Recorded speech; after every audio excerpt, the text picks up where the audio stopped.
السلام علیکم ورحمۃ اللہ وبرکاتہ۔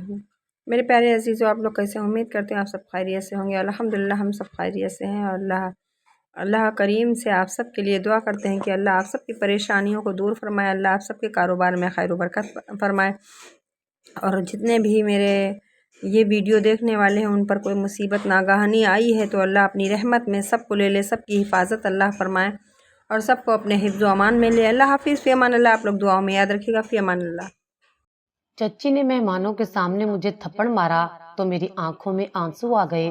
چچی کا بیٹا جو لندن سے پڑھ کر آیا تھا اور آج اسی کی وجہ سے گھر میں سب کو دعوت پر بلایا گیا تھا، میرے ہاتھ سے جوس کا گلاس نیچے گرا تو چچی کے تن بدن میں آگ لگ گئی تھی۔ میرے ماں باپ مر چکے تھے اور میرے باپ کی ساری جائیداد پر چچا نے قبضہ کر لیا تھا، اور چچی نے مجھے نوکرانی بنا لیا تھا۔ اس رات چچی نے مجھے بہت مارا، میری ہڈیاں تک توڑ دیں۔ بڑی مشکل سے میں وہاں سے بھاگ کر ایک یتیم خانے میں رہنے لگی۔ کئی سال بعد ایک لڑکا اپنی ماں کو گھسیٹتے ہوئے یتیم خانے لے آیا۔ ماشاءاللہ، وہ اپنی ویڈیو آپ ماں لوگ کو فل تھپڑ دیکھیے مار گا۔ رہا سبحان تھا۔ اللہ، اس ماشاءاللہ، بہت عورت کی اچھی چیخیں کہانی ہے۔ ہر طرف گونج رہی تھیں۔ میں باہر اسے دیکھنے آئی تو میرا وجود پتھر کا ہو گیا۔ میری تو جان نکل گئی، کیونکہ سامنے تو کام چور لڑکی۔ میرے کپڑے جلدی سے استری کرو، میں نے یونیورسٹی جانا ہے۔ ایمان اپنے کپڑے میرے منہ پر مارتی باہر چلی گئی اور میں اسے دیکھتی رہ گئی۔ میں ناشتہ بنانے کے بعد خود یونیورسٹی جانے کے لیے تیار ہونے کمرے میں آئی تھی کہ اس نے اپنے کپڑے مجھے تھما دیے۔ ایمان میرے چچا کی بیٹی تھی اور مجھ سے 1 سال چھوٹی تھی، لیکن وہ مجھ پر ایسے روب چھاڑتی تھی جیسے میں اس گھر کی نوکرانی ہوں، اور مجبوراً مجھے اس کی ہر بات ماننا پڑتی تھی۔ وہ سب کی لاڈلی تھی، اگر میں انکار کرتی تو چچی نے مار مار کر میرا کیما بنا دینا تھا۔ میں نے جلدی سے اس کے کپڑے استری کیے اور خود باہر سڑک پر نکل آئی، رکشے کا انتظار کرنے لگی۔ ایمان کی گاڑی تیزی سے میرے سامنے سے گزری تھی۔ اس کے پاس اپنی گاڑی تھی جو چچا نے اسے لے کر دی تھی، اور میں پیدل یا پھر بسوں کے دھکے کھاتی رہتی تھی۔ بس یہی میری زندگی تھی، جس سے لڑ لڑ کر میں آج یہاں تک پہنچی تھی۔ میں جس حالت میں اب تھی، میرا بچپن اس سے بہت مختلف تھا۔ میرے ابا کا کپڑے کا اچھا خاصا چلتا ہوا کاروبار تھا، جس کی وجہ سے گھر میں پیسے کی بہت ریل پیل تھی۔ ابا نے اپنے دم پر ایک چھوٹی سی دکان سے پوری ٹیکسٹائل کمپنی بنا ڈالی تھی، اور شہر کے جانے مانے لوگوں میں ابا کا نام گنا جاتا تھا۔ میرے دادا نے وراثت میں سوائے ایک گھر کے کچھ نہیں چھوڑا تھا، جس کو بیچ کر میرے ابا اور چچا نے اپنا اپنا حصہ رکھ لیا تھا۔ میری اماں ہر قدم پر میرے ابا کے ساتھ چلنے والی اور انہیں سپورٹ کرنے والی عورت تھی، اس لیے انہوں نے ابا کو کاروبار کا مشورہ دیا اور چھوٹے سے کرائے کے گھر میں گزارا کر لیا۔ اور جب وہ کاروبار پھلا پھولا تو ایک بہت شاندار گھر ابا نے اماں کو بنا کر دیا تھا۔ اور وہیں دوسری طرف چچی ایک نہایت لالچی اور عجیب سی عورت تھی۔ دادا کا گھر بیچ کر جو پیسے ملے اس سے انہوں نے چچا کو بزنس نہیں کرنے دیا بلکہ گھر خرید لیا۔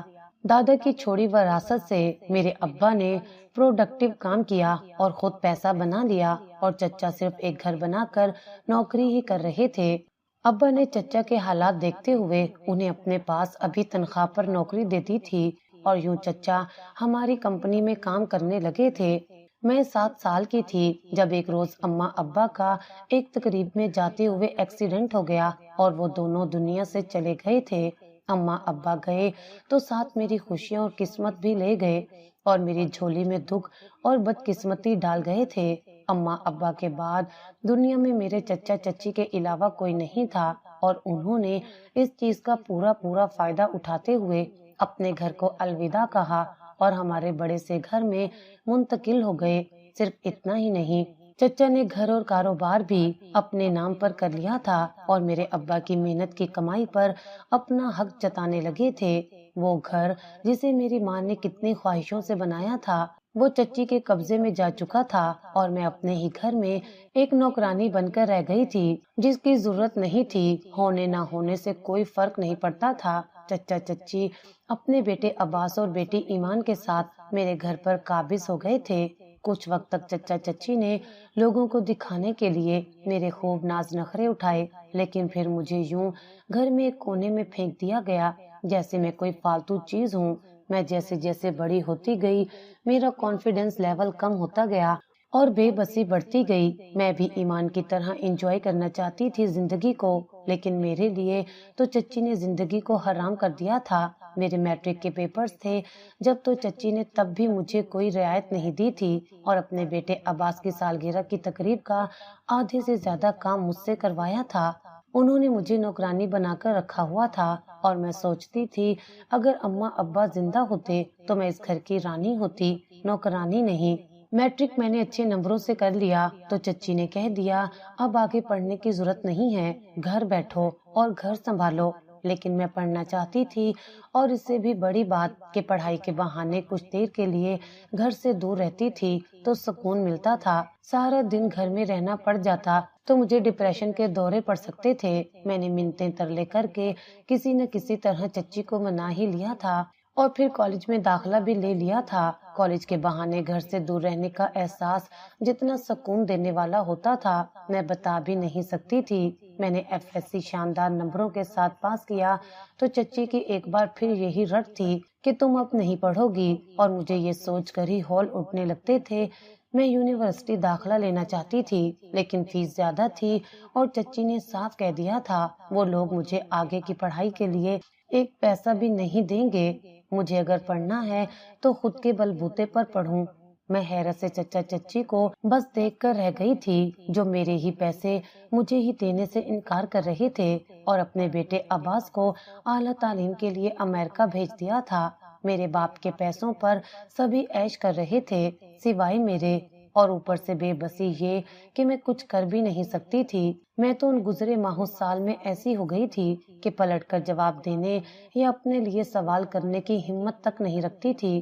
چچی مجھے بے عزت کر دیتی یا تھپڑ بھی مار دیتی تب بھی میں خاموش آنسو بہاتی رہتی تھی، یہاں تک کہ ایمان بھی مجھے کھری کھری سنا دیتی تھی اور میں سن بھی لیتی تھی کیونکہ مجھ میں بالکل بھی ہمت نہیں تھی جواب دینے کی۔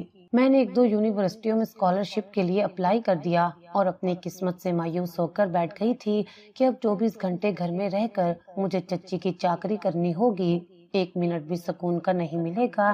اور شاید عین اسی وقت خدا کو مجھ پر ترس آ گیا تھا۔ مجھے ایک یونیورسٹی کی طرف سے 100% اسکالرشپ آفر ہو گئی تھی اور پہلی بار مجھے لگا کہ میں نے کچھ نہ بول کر بھی چچی کو منہ توڑ جواب دے دیا ہے۔ وہ میری مایوسی سے یہی سمجھی تھی کہ اب میں گھر پر ہی رہا کروں گی، مگر انہیں منہ کی کھانی پڑی تھی۔ میں نے یونیورسٹی میں داخلہ لے لیا تھا اور پہلے ہی دن میرے ساتھ ریکنگ ہو گئی تھی۔ میری معصوم صورت کو دیکھ کر چچا چچی اور ایمان سمیت ساری دنیا نے یہی سمجھ لیا تھا کہ میں بس دنیا میں اس لیے آئی ہوں کہ مجھے رلایا جائے۔ میرے کچھ شریر سینئرز نے مجھے لیکچر روم کی جگہ میل واش روم بھجوا دیا تھا اور وہاں مجھے بند کر دیا تھا۔ میں خوف سے کانپتی شدت سے رو رہی تھی جب دروازہ کھلا اور ایک لڑکی اندر آئی تھی۔ مجھے جیسے اندھیرے میں روشنی نظر آ گئی تھی۔ اس لڑکی نے مجھے گلے سے لگا کر چپ کروانے کی کوشش کی اور پھر میرا ہاتھ پکڑے باہر آئی تھی جہاں وہ 2 لڑکے کھڑے تھے جنہوں نے مجھے غلط گائیڈ کیا تھا۔ شامیر، شرم تو تمہیں آتی نہیں ہے نا؟ بیچاری کتنی ڈر گئی تھی، اگر مر جاتی تو؟ وہ لڑکی گرج کر بولی تو وہ دونوں لڑکے ایک دوسرے کے ہاتھ پر ہاتھ مار کر ہنس دیے تھے اور پھر وہ لڑکا جسے وہ لڑکی شامیر کہہ کر بات کر رہی تھی مسکراتے ہوئے بولا اس کو دیکھ کر لگا یہ روئے گی تو ماشاءاللہ مزہ آئے آپ لوگ گا، فل واچ ویسے بھی کیجئے۔ آنکھوں سے لگتا ہے اور روتی دھوتی رہتی ہے تو میری تھوڑا وجہ سے اور آپ رو لوگوں کا لیا کسی کا تو دل کون دکھا سا تو عذاب آ گیا۔ معافی وہ چاہتی اپنے ہوں۔ کیے پر بالکل بھی شرمندہ نہیں تھا۔ اس لڑکی نے شامیر کو زور سے دھکا مارا اور میرا ہاتھ تھامے مجھے گرلز کے روم میں لے آئی تھی۔ وہ عشا تھی، شامیر جی کی کلاس فیلو۔ اس نے شامیر لوگوں کو مجھے گائیڈ کرتے ہوئے دیکھ لیا تھا اس لیے پیچھے آ گئی تھی اور مجھے بچا لیا تھا، ورنہ تو میں خوف سے ہی مر جاتی۔ اس نے مجھے شامیر سے محتاط رہنے کا کہا جو ایک امیر باپ کی بگڑی ہوئی اولاد تھا اور ساری یونیورسٹی کی ناک میں دم کیے رکھتا تھا۔ جونیئرز کو پریشان کرنا تو اس کا پسندیدہ مشغلہ تھا۔ میں پہلے ہی دن گھبرا گئی تھی اور میری ہمت ٹوٹنے لگی تھی۔ شامیر نامی بلا کو جھیلنے سے بہتر تھا کہ میں چچی کی کڑوی کسیلی باتیں سنتی اور ان کے حکم کو بجا لاتی۔ میں نے عشا کو کہہ دیا کہ میں بس اب یونیورسٹی نہیں آؤں گی، لیکن اس نے مجھے سمجھا بجھا کر خاصا موٹیویٹ کیا اور اس دن کے بعد عشا میری دوست بن گئی تھی۔ وہ میری سینئر تھی، لیکن زندگی میں بننے والی میری پہلی ایسی دوست بھی تھی جو میرے دکھ کو اپنا اور سکھ کو اپنا سمجھنے لگی تھی۔ بچپن میں بھی میری ایک دو دوستیں تھیں، لیکن میرا باپ مرا تو مقام بھی بدل گیا، اور پھر مجھ جیسی سے ان کے ماں باپ نے دوستی نہیں رکھنے دی، بلکہ ساری دنیا ہی مطلبی تھی۔ جب تک لوگوں کو میرے ابا سے فائدہ ملتا رہا تھا، وہ ابا کے ساتھ ان کی اکلوتی بیٹی کو بھی سر پر بٹھاتے رہے تھے، لیکن ابا کے جاتے ہی سب کی نظریں بدل گئی تھیں، اور ایسے میں اتنے برسوں بعد کسی کا میری دوست بن جانا میرے لیے بہت خوبصورت احساس تھا۔ عشا سے بات کر کے، اس سے مل کر مجھے بہت اچھا لگتا تھا، اور اکثر ہی جب میں کچھ اچھا بناتی تو چچی سے چھپا کر عشا کے لیے ٹفن میں الگ سے نکال لیتی تھی۔ میرے ہاتھ کے ذائقوں کی تو فین ہو گئی تھی، اور وہیں کسی دن میرا ٹفن شامیر نے چرا لیا تھا۔ اس دن اچانک سے عشا نے چھٹی کر لی تو مجھے لگا میں یونیورسٹی میں اکیلی رہ گئی ہوں، اور سب مجھے کھا جانے والی نظروں سے دیکھ رہے تھے۔ عشا نے بتائے بغیر چھٹی کر لی تھی، ورنہ میں بھی یونیورسٹی نہ آتی۔ میں اس دن بھی عشا کے لیے کھیر بنا کر لائی تھی جب میرا ٹفن شامیر نے اچک لیا تھا۔ شامیر کو دیکھ کر تو میری سانسیں بند ہونے لگتی تھیں، اور خوف سے میں کانپنے لگتی تھی، اور اسے یہی تو پسند تھا کہ لوگ اس سے ڈریں۔ ذائقہ تو بہت ہے تمہارے ہاتھ میں، تو کل تم میرے لیے چائنیز بنا کر لاؤ گی؟ کھیر کا ٹفن چٹ کرتے اس نے حکم صادر کیا تو میری جان نکل گئی تھی۔ چچی مجھے کچن میں اپنی مرضی سے کچھ بنانے دیتی، یہ تو ہو ہی نہیں سکتا تھا۔ میں کل کیوں بنا کر لاؤں گی؟ بمشکل میں نے اٹکتے ہوئے بات کی تھی۔ چچی کا سوچ کر ہی میرے تو جسم سے خون سوکھ جاتا تھا۔ تو جو تمہارے ساتھ ہوگا اس کی ذمہ دار تم خود ہوگی۔ ویسے بھی 2-3 دن تک تمہاری چمچی دوست تو آئے گی نہیں، تو سوچو تمہیں مجھ سے کون بچائے گا؟ بولو بنا کر لاؤ گی نا؟ آخری جملہ میرے کان کے پاس ہو کر وہ اتنی زور سے چلا کر بولا تھا کہ میرا چھوٹا سا دل کام کر رہ گیا تھا۔ میں نے اپنے بیگ پر اپنی گرفت مضبوط کی اور وہاں سے بھاگتی چلی گئی تھی۔ پیچھے شام میر کا کہکا گونجتا رہا تھا۔ میں گھر آئی تو میری عشا سے بات ہو گئی تھی۔ وہ شہر سے باہر گئی ہوئی تھی، اور واقعی میں 3 دن سے پہلے آنے والی نہیں تھی، اور ان 3 دنوں میں یونیورسٹی جانا مطلب شامیر کو کہنا کہ آپ بیل مجھے مار کے مترادف تھا۔ میں نے بھی یونی کی چھٹی کر لی تھی، اور مجھے فارغ دیکھ کر ہی چچی کو تکلیف ہونے لگتی تھی، اس لیے تو اپنی دوستوں کے ساتھ گھر پر پارٹی رکھ لی تھی، اور میں نے صبح سے شام تک کچن میں شیف بن کر گزارتے اپنی کمر کو توڑ کر رکھ دیا تھا۔ میں منہ پر تو چچی کو کچھ نہیں کہتی تھی، لیکن دل میں خوب کوستی تھی اور بد دعائیں دیتی تھی کہ جو میرے ساتھ وہ کرتی ہیں وہ ان کے ساتھ بھی ہو۔ اپنے بچوں کے لیے تو وہ کس قدر میٹھی تھی۔ ایمان کو تو ایسے سر پر چڑھا رکھا تھا جیسے کہیں کی پرنسز ہو، اور عباس کا فون آتے ہی وہ جتنی خوش ہو جاتی تھی اور چہک کر بولتی تھی تو میں اندر تک جل کر رہ جاتی تھی۔ میں بس اتنا ہی تو چاہتی تھی کہ وہ لوگ یہی سوچ کر میرے ساتھ اچھا رویہ رکھ لیا کریں کہ ان کے پاس جو کچھ ہے میرے باپ کا ہے، مگر چچا چچی میں سے تو جیسے انسانیت ختم ہو گئی تھی۔ مجھے تو انہوں نے ابا کے تمام ان کھاتوں کو بند کر دیا تھا جس میں وہ غریبوں کے ماہانہ راشن کے لیے پیسے دیتے تھے۔ جتنا پیسہ بڑھ رہا تھا چچا کی ہوس بھی اتنی ہی بڑھتی جا رہی تھی۔ صدقہ خیرات نہ نکال کر وہ سمجھتے تھے کہ پیسے بچا کر جمع کر رہے ہیں، مگر وہ بہت گھاٹے کا سودا کر رہے تھے۔ میں 3 دن بعد عشا کے ساتھ یونی گئی تو وہ جیسے میرا ہی منتظر تھا۔ مجھے دیکھتے ہی اس نے ہاتھ میں پکڑی بوتل کا ڈھکن کھولا اور میرے پیروں تلے سے زمین نکل گئی تھی۔ جب مجھے ڈراموں اور فلموں کے ایسے سین یاد آئے جن میں لڑکا تیزاب پھینک دیتا ہے، مجھے لگا وہ مجھ پر تیزاب پھینک رہا ہے، اور اگلے ہی لمحے اس نے پھینکی تو میرے حلق سے چیخ نکلی تھی، جسے سن کر عشا تو عشا، شامیر بھی حیرت سے مجھے دیکھنے لگا تھا کہ مجھ سے ایسی آواز بھی نکل سکتی تھی۔ مجھے لگا میرا معصوم اور خوبصورت چہرہ اس شامیر نے جلا دیا، مگر وہ تیزاب نہیں، سیاہی سے بھری ہوئی بوتل تھی، اور میرے منہ اور کپڑوں پر وہ سیاہی پھیل چکی تھی، سیاہی بھی ایسی کہ اس کے داغ بھی ہٹنے والے نہیں تھے۔ میرے دونوں گال اور ایک آنکھ سیاہی کے پیچھے چھپ گئی تھی، اور میرے کپڑوں پر بھی سیاہی پھیل چکی تھی۔ شامیر اور اس کے دوست فرحان کے ساتھ ساتھ عشا کی بھی مجھے دیکھ کر ہنسی نکل گئی تھی۔ میں واقعی اتنی مزاحیہ لگ رہی تھی، اور شامیر نے مجھ سے کھانا نہ لانے کا بدلہ لے لیا تھا۔ وہ ادھار نہ رکھنے والا ایک بدتمیز آدمی تھا جس سے مجھے شدید نفرت ہو گئی تھی۔